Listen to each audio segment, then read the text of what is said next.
பதஜே ஹரஹர மகாதேவா. என்னாருடைய சிவனை போற்றி, எந்நாட்டவர்க்கும் இறைவா போற்றி. வெற்றிவேல் முருகனுக்கு அரோகரா. எல்லோரும் நம்ம ஆலயத்தை பற்றி நிர்வாகத்தில் தான் சொல்லியிருக்காங்க, எல்லோரும் பார்த்துருப்பீங்க. இது எங்கே இருக்குது அப்படின்னு கேட்டாக்கா சென்னை திருவொற்றியூர் ஜோதி நகரில் இருக்குது. அதாவது பாலசுப்ரமணிய பஞ்சாயத்திரேஸ்வரர் ஆலயம், ஆலயத்துடைய பேர். ஏற்கனவே பார்த்தோம்னா பஞ்சாயத்துலாம் சொல்லியிருப்பாங்க. அது மட்டும் இல்லாத ஆலய நிர்வாகத்துலலாம் சொல்லியிருப்பாங்க இந்த கோவிலோட வரலாறுலாம். இந்த கோவிலுக்கு பேரே பார்த்தீங்கன்னா ஒரு வித்தியாசமான பேராக இருக்கும். எல்லாரும் பார்த்துருப்பீங்க, நிறைய பேர் தெரிஞ்சிருப்போம். அதான் பாலமுருகர் கோயில் கேள்விப்பட்டிருப்போம், சுப்பிரமணியர் கோயில் கேள்விப்பட்டிருக்கோம். ஆனால் இந்த கோயில் பாலசுப்ரமணியர் கோயில். அதாவது குழந்தை வடிவமும் உண்டு, சுப்பிரமணியராக பெரிய ஒரு வடிவமும் உண்டு. எப்படின்னு கேட்டிங்கன்னா குழந்தை வடிவமாக மூலவரை பார்க்கலாம். இப்போ அபிஷேகம் நடக்கும்போது தான் நீங்கள் பார்த்துருப்பீங்க எல்லாருமே. அபிஷேகம் நடக்கும்போது குழந்தை வடிவத்தில் இருப்பார். அதுமாரி இப்போ 42 முருகர் பார்த்தா சுப்பிரமணியராக காட்சி கொடுக்குறார். அதனால தான் இந்த கோவில் பார்த்தீங்கன்னா பாலசுப்ரமணிய பஞ்சாயதேஸ்வரர் திருக்கோவில். குழந்தை வடிவமும் உண்டு, பெரிய வடிவமும் உண்டு. அப்படிங்கிறதா பாலசுப்ரமணியர் ஒன்று. அப்புறம் அடுத்தபடியாக பஞ்சாயதேஸ்வரர் அப்படின்னு சொல்லுவோம். பஞ்சாயதேஸ்வரர் என்னன்னா 5 மூர்த்திகள். அதாவது பிரம்மா விஷ்ணு சிவன் எப்படி மும்மூர்த்திகளோ அது மாதிரி நம்ம ஆலயத்தில் பார்த்தோம் அப்படின்னா விநாயகர், ஐயப்பன், துர்கா பரமேஸ்வரி, மூலவர் பாலசுப்ரமணியர், அப்புறம் ஜோதிபுரீஸ்வரர் அதாவது சிவன், அப்புறம் ஸ்ரீதேவி பூதேவி அம்பிகாசுரர், வேங்கடநாத சுவாமி பெருமாள். அதனால தான் 5 மூர்த்தியும் இருக்கிறதுனால தான் பஞ்சாயதேஸ்வரர் அப்படின்னு இந்த ஆலயத்துக்கு பேர் வச்சது. இது பார்த்தீங்கன்னா 1970 இந்த ஆலயம் இருக்குது. பெரியவர் தான் முதல்ல அந்த சுவாமி ஃபோட்டோ வைக்கிறது இந்த இடத்துல வச்சா காசுக்கு நிகராக இருக்குது அப்படிங்கிறதுக்காக தான் பெரியவர் ஜெயேந்திர சரஸ்வதி சுவாமிகள் தான் முதல்ல இந்த இடத்துல முருகரை பிரதிஷ்டை பண்ணுங்க அப்படின்னு சொன்னாங்க. இந்த கோவில் மட்டும் அவர் வரல, இந்த கோவில் ஒன்று. அப்புறம் ஜெயகேந்திர மீனாட்சி அம்மன் திருக்கோயில் இருக்கு. இந்த கோயிலும் ஒரே நாளில் தான் இந்த இடத்துல வச்சா விசேஷமாக இருக்கும். காசிக்கு நிகராக இருக்கிறதுனால சூரியனோட வைப்ரேஷன் இருக்கும் அப்படின்னு சொல்லி இந்த இடத்துல வைங்க அப்படின்னு சொல்லிட்டு 1970 அவங்க பண்ணிட்டு போனது தான் ஃபோட்டோ வச்சு தரிசனம் பண்ணிட்டு இருக்குது. அதுமாதிரி 1985ஆம் ஆண்டு தான் முதல்ல மூலவர் விக்கிரகம் வச்சது. அதான் பாலம் முருகராக வச்சது. 1985 வச்சது கும்பாபிஷேகம். அடுத்தபடியாக 2003 ஒரு கும்பாபிஷேகம் நடந்தது. அப்புறம் 2015 ஒரு கும்பாபிஷேகம் நடந்தது. இப்போ பார்த்தோம் அப்படின்னாக்கா 2027 கும்பாபிஷேகத்துக்காக ஏற்பாடு பண்ணிட்டு இருக்கோம். இந்த கோவிலில் என்ன சிறப்பு அப்படின்னாக்கா எல்லாருமே சொல்லியிருப்பாங்க, ஒருத்தர் ஒரு நடந்த நிகழ்ச்சிகள்லாம் சொல்லியிருப்பாங்க. அதாவது அவங்க வாழ்க்கையில் நடந்த நிறைகள் குறைகள் எல்லாத்தையுமே, அதாவது குறைகளை சொல்லியிருக்க மாட்டாங்க, நிறைகளை மட்டும் சொல்லியிருப்பாங்க. ஆனால் குறைகளும் உண்டு. என்னன்னு கேட்டிங்கன்னா இது பால முருகரா வடிவம் கொடுத்துருக்கிறதுனால ஃபஸ்ட்டு நம்ம தரிசனம் பண்ணோம் அப்படின்னா எடுத்த உடனே நல்லது நடக்காது. என்ன இப்படி சொல்கிறாங்க, குருக்கள் அப்படி சொல்கிறாங்க அப்படின்னு நீங்கள் நினைக்க வேண்டாம். ஏன்னா எப்பவுமே குழந்தை என்ன பண்ணுவாங்க, நம்ம வீட்டில் ஒரு குழந்தை இருக்காங்க அப்படின்னா நம்ம ஒரு வாட்டி சொன்னால் கேட்பாங்களா, 2 வாட்டி 3 வாட்டி சொல்லணும். சொன்னால் தான் அந்த குழந்தை அதை புரிஞ்சு எடுத்துக்கும். அது மாதிரி இந்த முருகர் பார்த்தா குழந்தை உள்ளம் படுத்தாரு. எப்படின்னா இப்போ நம்ம தரிசனம் பண்ணுறோம் அப்படின்னா அவனுக்கு நல்லதை கொடுக்க மாட்டார். அப்போ அவன் வெறுத்து போய் போகிறானா இல்லை திரும்ப வரானான்னு பார்ப்பார்.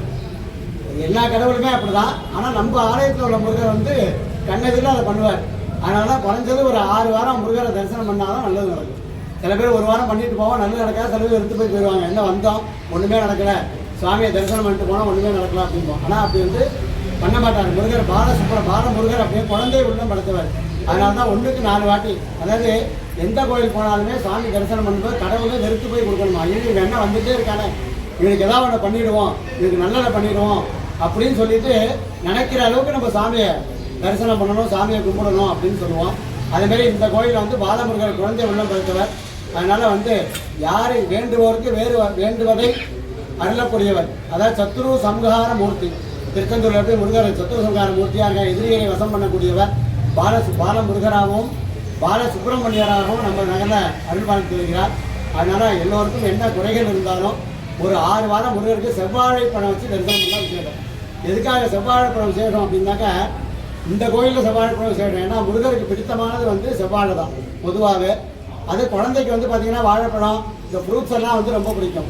அதனால் முருகருக்கு செவ்வாழைப்பழம் விசேஷம். அதனால தான் இந்த ஆலயத்தில் நம்ம எதாவது பிரார்த்தனை பண்ணுறோம் அப்படின்னா ஒரு 6 வாரம் செவ்வாழைப்பழம் வச்சு அர்ச்சனை பண்ணி வந்தோம் அப்படின்னா நமக்கு என்ன குறைகள் இருக்கோ அதெல்லாம் கண்டிப்பாக நிறைவேறும். ஒன்று. அப்புறம் அதுமாதிரி ஒரு சாமி ஒரு சிறப்பு. அதாவது தர்மசாஸ்திரம் ஐயப்பன் ஆலயம் வருஷம் பார்த்தீங்கன்னா விளக்கு பூஜை நடந்துட்டு இருக்கு.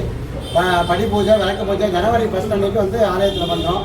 அப்புறம் துர்கா பரமேஸ்வரி, அதாவது திருஷ்டிகள் இல்லாமல் இருக்கணும் அப்படின்னா துர்கா பரமேஸ்வரியோட அனுக்கிரகம். கண்ணடி பட்டாலும் கண்ணடி படக்கூடாது அப்படிம்போம். அந்த திருஷ்டிகள் இல்லாமல் நம்ம வாழ்க்கையில் வந்து மேன்மேலும் வரணும். சாதாரணமாக நம்ம ஒரு இடம் வாங்கிட்டோம், வீடு வாங்கிட்டோம் அப்படின்னாலே அக்கம் பக்கத்தில் உள்ளவங்க சொல்லுவாங்க, ஆகா என்ன அவனுக்கு எங்கேருந்து காசு வருது தெளிய வளர்ந்து போயிட்டே இருக்கும் அப்படிம்போம். அதாவது கண்ணடி பட்டாவோட கட்டு நிவர்த்தி ஆகும். ஆனால் கண்ணடி பட்டா அது வந்து குடும்பம் வந்து மேலே வராது. அதேமாரி அந்த திருஷ்டியை அழிக்கக்கூடிய கடவுள் துர்கா பரமேஸ்வரி நம்ம ஆலயத்தில் இருக்குது. அடுத்தபடியாக முழுமுதற் கடவுள் கணபதி, அதுவும் ஆலயத்தில் இருக்குது. அடுத்தபடியாக சிவன் வந்து விசேஷம் என்னங்க அப்படின்னா, எல்லா ஊர்லேயும் ஒரு சாமிக்கு ஒரு பேர் உண்டு. நம்ம ஆலயத்தில் வந்து பார்த்தா ஜோதிபுரீஸ்வரர், ஜோதிபுரீஸ்வரி. அது எதுக்காக அந்த ஜோதிபுரீஸ்வரர்னு கேட்டால், இந்த நகர் வந்து ஜோதி நகர். அதாவது திருவொற்றியூர், சென்னையில் திருவொற்றியூரில் ஜோதி நகரில் அருள்பாலித்து வரதுனால ஜோதி நகர். அந்த ஜோதி நகருடைய பேர்லேயே சுவாமி இருக்கார். ஜோதிபுரீஸ்வரி அம்பிகா சமேத ஜோதிபுரீஸ்வரர் அப்படிங்கிற சுவாமி அம்பாள் வந்து காட்சி கொடுத்துருக்காங்க. ரொம்ப விசேஷம். ஜோதினால என்ன எல்லாருக்குமே தெரியும். ஜோதினா அந்த பிரகாசம். ஒரு வீட்டில் ஒரு பூஜை பண்ணாலும் தீபத்தை ஏற்றி தான் வழிபாடு பண்ணுவோம். அதாவது அக்னி சாட்சியாக பண்ணணும் அப்படிங்கிறது ஒரு கணக்கு. கல்யாணம் பண்ணால் கூட ஹோமம் பண்ணி கல்யாணம் பண்ணுறோம். அதே வீட்டில் பூஜை பண்ணால் தீபம் ஏற்றி பூஜைகள் பண்ணுறோம். அதேமாதிரி இந்த ஜோதிபுரீஸ்வரர் பிரதோஷ நாளில் வழிபட்டோம் அப்படின்னா எப்படி ஜோதி எப்படி பிரகாசமாக எரியுதோ நம்ம வாழ்க்கையில் வந்து பிரகாசங்கள் எந்த விதமான கஷ்டங்கள் எதுவுமே இருக்காது. ஜோதிபுரீஸ்வரர் அந்த சுவாமி இருக்கார்.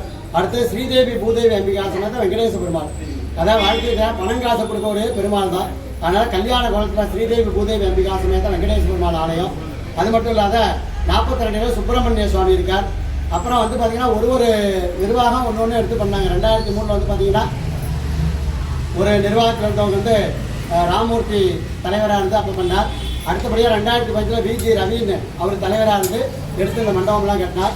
அதுக்கு அடுத்தபடியாக நம்ம இப்போ ஆலயத்தில் வந்து பார்த்தீங்கன்னா தினேஷ்குமார் அவர்கள் அவர் வந்த பிறகு இன்னும் ஆலயம் சிறப்பாக போயிட்டு இருக்கு. இன்னொரு சிறப்பு என்னன்னு கேட்டிங்கன்னா, அவர் வந்ததுக்கு பிறகு தான் கோவிலுக்கு பின்னாடி இடம் வாங்கியிருக்கோம். அதாவது 15 வருஷமாக அந்த இடம் பேசிட்டு இருந்தது. இப்போ அவருடைய தலைமையில் வந்து இடத்த வாங்கி இப்போ அடுத்த மாதம் கும்பாபிஷேக ஏற்பாடுகள்லாம் ஆரம்பிச்சிருக்கோம். அது வந்து 2027 கும்பாபிஷேகம் மட்டும் தான் இருக்கும். அதிலே எல்லாருமே வந்து கலந்துருக்கோம். அது மட்டும் இல்லாத சிறப்பு என்னன்னு கேட்டிங்கன்னா, தேர் இருக்குது. அதாவது இந்த ஏரியாவில் வந்து பார்த்தீங்கன்னா வடிவுடையம்மன் கோயிலுக்கு அடுத்தபடியாக தேர் வந்து நம்ம ஆலயத்தில் தான் இருக்குது. வடிவுடையம்மன் கோயிலில் எல்லாருக்கும் தெரியும், மாசி திருவிழா நடக்கும். மாசி திருவிழாவில் தேர் பணம் வருவாங்க. இப்போ அதேமாதிரி நம்ம ஆலயத்தில் வந்து பார்த்தீங்கன்னா தேர் வந்து பித்தளையிலே தேர் பண்ணியிருக்கோம். அது வந்து ஆடிக்கிறதுக்கே தைக்கிறதுக்கே இது மாதிரி நாட்களில் தேர் திருவிழா பண்ணுறோம். அடுத்தபடியாக வந்து பார்த்தோம் அப்படின்னாக்கா வந்து வாக்குக்கு அதிபதியான சரஸ்வதி. அதாவது குழந்தைகள்லாம் செல்வத்தூர் செல்வம் கல்வி செல்வம் அப்படிம்போம். அதாவது குழந்தைகளுக்கு எது இருக்கோ இல்லையோ நல்ல ஒரு கல்வியை சேர்த்து கொடுக்கணும். பணம் காசு சேர்த்து வைக்கிற மாதிரி நல்ல பழக்கத்தை சேர்த்து வைக்கணும். நல்ல கெட்ட பழக்கம் இல்லாமல் ஒரு குழந்தைகள் வளரணும் அப்படின்னா சரஸ்வதி தேவியோட அனுக்கிரகம் வேணும். அந்த சரஸ்வதி தேவி வந்து பார்த்தீங்கன்னா நம்ம ஆலயத்தில் தெற்கு பார்த்துருக்காரு. அதாவது சரஸ்வதி தேவி உலகத்திலே எங்கே முக்கியமான ஸ்தலம் அப்படின்னு கேட்டிங்கன்னா கூத்தன் ஒரு சரஸ்வதி கோயில். அங்கே வந்து பார்த்தீங்கன்னா முதல்ல தெற்கு பார்த்து வடக்கு பார்த்து தான் வச்சாங்க. அதனால நம்ம ஆலயத்தில் இந்த சரஸ்வதி வந்து பார்த்தீங்கன்னா தெற்கு பார்த்துருக்கோம். எல்லா கோயிலையும் வந்து பார்த்தோம்னா கிழக்கு பார்த்துருக்கோம். ஆனால் நம்ம ஆலயத்தில் வந்து சரஸ்வதி தேவி பார்த்தீங்கன்னா தெற்கு பார்த்த மாதிரி இருக்கும். அது ரொம்ப விசேஷமான ஸ்தலம், அதாவது விசேஷமான ஆலயம். அப்போ படிப்புக்கு தடைகள் இல்லாமல் இருக்கணும் அப்படின்னா வியாழக்கிழமையில் சரஸ்வதி தேவியை வழிபட்டோம் அப்படின்னா விசேஷம். அது மாதிரி ஒரு சன்னதியும் ஒரு சிறப்பு நம்ம ஆலயத்தில். அதனால் வந்து இப்போ வந்து அதுமாதிரி வந்து பார்த்தோம் அப்படின்னாக்கா வந்து கோவிலுக்கு வரும்போது பார்த்தீங்கன்னா சில ஊரில் பார்த்தீங்கன்னா லேண்ட்மார்க் அடையாளம் போட்டு போகணும். ஒரு தெருவில் திரும்பணும் அப்படின்னாக்கா வந்து போர்டு பார்த்து திரும்பணும். ஆனால் நம்ம கோயில் திரும்பணும் அப்படின்னாக்கா ஹைவேஸில் வந்தோம் அப்படின்னா ஆர்ச்சை பார்த்துட்டே உள்ளே திரும்பிடலாம். ஒரு பெரிய ஆர்ச் ஒன்று போட்டிருக்கு. அது வந்து தலைவர் தினேஷ்குமார் அவர் தலைமையில் தான் ரொம்ப பெரும் முயற்சியில் பண்ண நிறைய எதிர்ப்புகள்லாம் வந்து அவர் தினேஷ்குமார் தலைமையில் ஆர்ச் பண்ணோம். அந்த ஒரு கோவில் வரத்துக்கு வந்து அடையாளமாக இருக்கக்கூடிய ஆர்ச் முகப்பூ அப்படின்னு சொல்லக்கூடிய ஆர்ச்சும் நம்ம ஆலயத்தில் இருக்குது. அதேமாதிரி எல்லாமே சிறப்பு. பாலசுப்ரமணிய தஞ்சா எதிரேசல் திருக்கோவில் எல்லோருமே வந்து தரிசனம் பண்ணுவோம்.